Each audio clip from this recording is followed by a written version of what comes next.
Pour l'actualité de la mi-journée, on passe maintenant à la politique avec notre invité Sébastien Pietrasanta, le député maire socialiste d'Asnières. On commence on commence cet entretien avec la manifestation pro-mariage pour tous qui aura lieu demain. Et notre invité va bien au-delà du mariage. Oui, mais déjà, il va peut-être aller manifester demain. C'est quoi l'enjeu demain? Si vous n'êtes pas assez nombreux, le Parlement, il va reculer sur le projet de loi? Non, je pense que c'est une manifestation qui se veut symbolique, de rappeler qu'il y a une majorité qui est pour le mariage pour tous.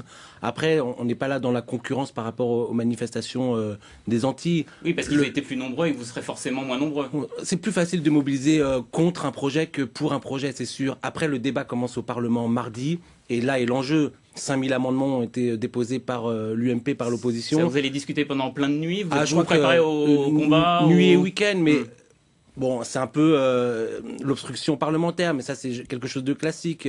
Mais aujourd'hui, je pense qu'on est là face à une mesure de société qui est extrêmement importante et symbolique et qui va permettre de favoriser l'égalité des droits. Est-ce que ça complique pas un peu le débat justement on parle du mariage, de l'adoption, de la procréation médicale assistée, tout ça dans l'esprit des gens, c'est un peu compliqué, non? Non, parce qu'il y a une logique. La logique, c'est l'égalité. L'égalité entre les couples hétérosexuels et les couples homosexuels. Le mariage pour tous, c'est une mesure d'égalité.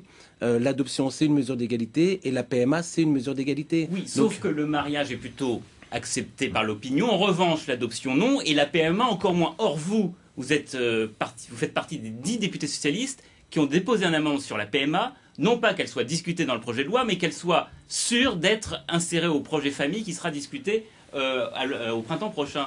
Vous n'avez pas peur d'agiter un chiffon rouge? Non, je pense pas, parce que au mois de décembre, le groupe socialiste à l'Assemblée nationale a voté majoritairement pour mettre en œuvre la PMA et donc de le mettre sous forme d'amendement dans le cadre de la loi sur le mariage pour tous.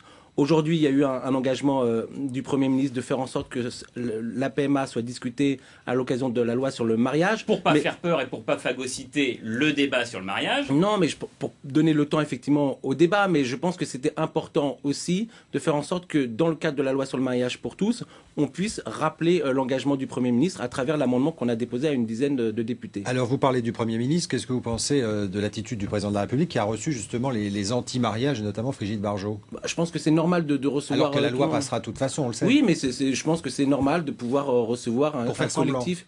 Pas pour faire semblant, mais pour pouvoir écouter, pour prendre en compte aussi les demandes. C'est normal qu'il puisse y avoir des inquiétudes. Ça vous met la pression à vous en tant que parlementaire? Absolument pas.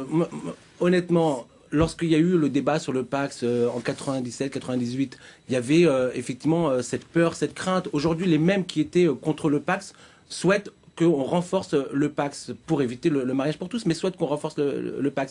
On verra dans 10 ans, honnêtement, les débats que nous avons actuellement sur le mariage pour tous seront tellement ridicules et dérisoires qu'on passe, la société avance et c'est normal que le Parlement évolue. Alors Daïk, un tout autre sujet, quoique, puisqu'il est question de la famille, ça concerne en tout cas les familles, c'est le rythme scolaire et la semaine de 4 jours et demi. Oui, le décret est paru aujourd'hui et les maires ont le choix entre l'appliquer en 2013 ou en 2014. Alors qu'est-ce que vous avez choisi pour Asnières qui a 80 000 habitants, hein? Oui, tout à fait. Nous, on va délibérer au prochain conseil municipal et je vais demander à mon conseil municipal de faire en sorte que nous puissions faire la réforme des rythmes scolaires à la rentrée de septembre 2014. Est-ce que vous ne seriez pas prêt en 2013? Je pense qu'il faut... c'est une mesure importante. Et la réforme des rythmes scolaires, ça a été demandé par le ministre Vincent Peillon, qui va dans le bon sens, qui est l'amélioration des rythmes pour les enfants. Tout le monde était d'accord avant la mise en œuvre de cette réforme. Oui. Tout le monde était d'accord. Mais là, les profs ont manifesté mardi à Paris, en tout cas, parce qu'ils sont contre l'organisation telle qu'elle est organisée à Paris et sur le fait que ce soit organisé en 2013. Ils sont corporatistes, les profs. Vous avez été prof, vous, hein? Moi, je suis prof. Moi, je pense qu'il faut regarder l'intérêt... À Conflans-Sainte-Honorine, hein, prof d'histoire. À Conflans-Sainte-Honorine et à Clichy. Ouais. Il faut évidemment regarder où est l'intérêt de l'enfant et qu'après on dépasse un petit peu effectivement les frilosités. Et donc il y a besoin peut-être de dialogue et de concertation. C'est ce que nous allons faire à Asnières. Nous allons prendre le temps de l'année 2013 pour discuter, dialoguer par groupe de travail avec tous les acteurs concernés. Et je pense qu'effectivement il faut faire, c'est le cas de le dire, œuvre de pédagogie sur la réforme des rythmes scolaires. Dans l'esprit des gens qui nous regardent, qui vous écoutent, des parents d'élèves, à chaque ministre une réforme, ça fait des années qu'on empile les réformes on change, on essaie une chose puis une autre, puis on vient à l'autre. Pensez pas qu'à un moment, il faut que ça s'arrête tout ça, non? Oui, non. Il faut évoluer avec son temps. Je pense d'abord il faut accompagner l'évolution de la société. C'est le rôle du Parlement, c'est le rôle du gouvernement. Et en même temps, François Hollande et les députés socialistes ont été élus sur un programme. On nous reproche de faire des réformes, mais en même temps, on veut du changement. C'est bien François Hollande qui a été élu sur le changement. Et ben le changement, on l'accompagne. Et encore une fois, effectivement, le changement, ça peut faire peur. Et mais ça, là, c'est l'un des compréhensible. reproches qui vous est fait, c'est la précipitation, parce que par exemple, c'est compliqué à mettre en place pour une commune. Ça vous coûte combien, cette mise en place des 4 jours et demi? Justement, la concertation en 2013 va nous permettre de voir dans quel périmètre la commune va intervenir, parce que c'est effectivement un coût. Et c'est une problématique pour les collectivités locales. Aujourd'hui, on est un peu asphyxié financièrement. Et donc, il y a un enjeu. Mais vous avez besoin d'argent, vous d'ailleurs, Asnières, puisque vous avez mis en mesure, depuis le début de janvier, une mesure, justement, c'est vous donner une amende, pas très chère, hein, mais quand même une amende de 1 à 10 euros, aux parents qui arrivent en retard pour chercher leurs enfants à l'école. Pourquoi? Alors, je vous rassure, c'est absolument pas parce que les retards nous coûtent cher. Ça nous coûte 9 000 euros sur un budget de 150 millions d'euros. Donc, c'est vraiment peanuts. Mais c'était d'abord et avant tout...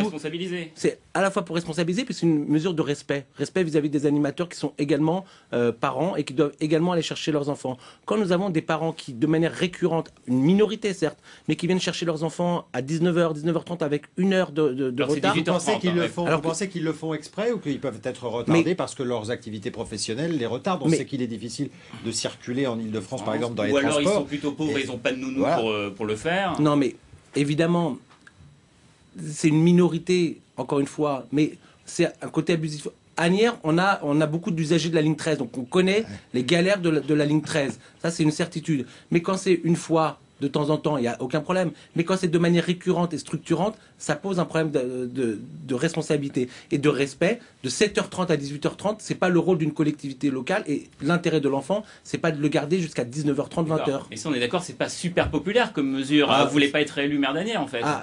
Honnêtement, je pense que c'est une mesure qui est d'abord largement demandée par les associations de parents d'élèves, puisque nous avons travaillé sur cette mesure-là avec les associations de parents d'élèves, et puis demandée par les animateurs.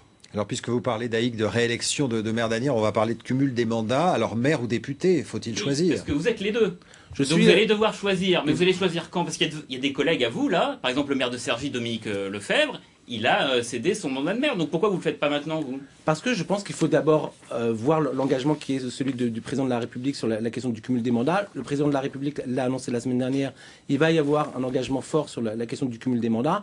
Et on verra les choses après. Effectivement, oui, mais le choix socialiste, il y avait un engagement de Martine Aubry. Certains collègues à vous le font. Bon, vous n'avez pas de chance parce que c'est votre premier mandat en tant que maire, en tant que député. Donc c'est vrai que ça doit être un peu frustrant. C'est frustrant et les deux sont extrêmement passionnants. Et je me sens utile à la mairie d'Asnières avec les mesures que nous avons mises en œuvre et utile à l'Assemblée. Donc vous n'avez pas envie de choisir?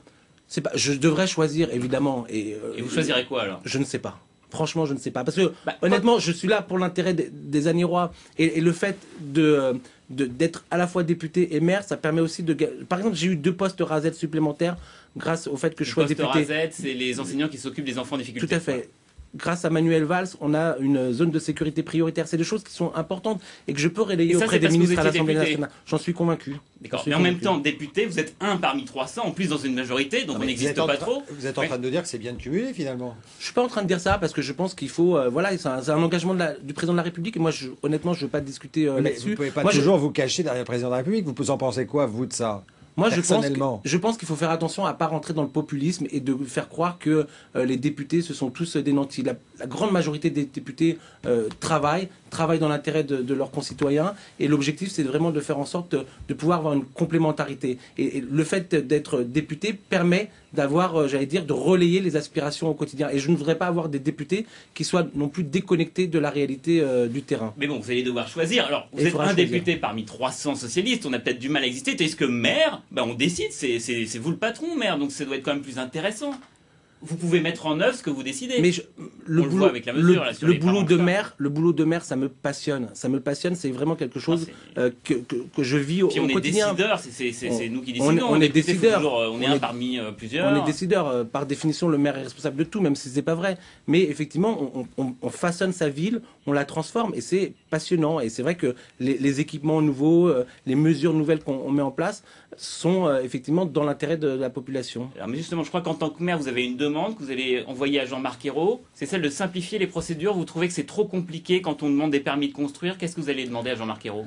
Dans une période de crise économique et sociale, on ne peut pas accepter que dans beaucoup de collectivités locales, il y ait des projets d'investissement, d'équipement qui soient plantés par des recours qui, j'allais dire, ne permettent pas de mettre en œuvre des équipements. Derrière la création d'équipements, il y a des personnes qui travaillent, des ouvriers qui pourraient avoir un emploi grâce à ça. Donc vous allez demander à Jean-Marc Ayrault de supprimer la loi de non. protection? Il faut évidemment garantir la loi, permettre de respecter évidemment les normes, mais il faut peut-être les appels d'offres, tout ça. Évidemment, mais il faut simplifier les choses. C'est extrêmement important de faire en sorte de pouvoir accélérer la mise en œuvre des équipements. Et c'est trop long. On parlait tout à l'heure. Donc vous lui faites un appel solennel. Enfin, vous lui envoyez. Je vais dans les jours qui viennent effectivement faire une lettre ouverte au Premier ministre pour faire en sorte de faciliter la vie des collectivités locales dans les investissements. Les investissements des collectivités locales, ça représente 75% de l'investissement national. Merci beaucoup d'avoir été notre invité. Je rappelle que vous êtes le député maire socialiste d'Asnières. Merci beaucoup Daïk. C'est ainsi que se referme ce journal de la mi-journée. L'actualité continue bien sûr sur France 3. J'aurai le plaisir de vous retrouver ce soir. Nous recevrons la comédienne Alexandra Lamy qui joue au théâtre de l'Atelier. Très bel après-midi à vous et merci de votre fidélité.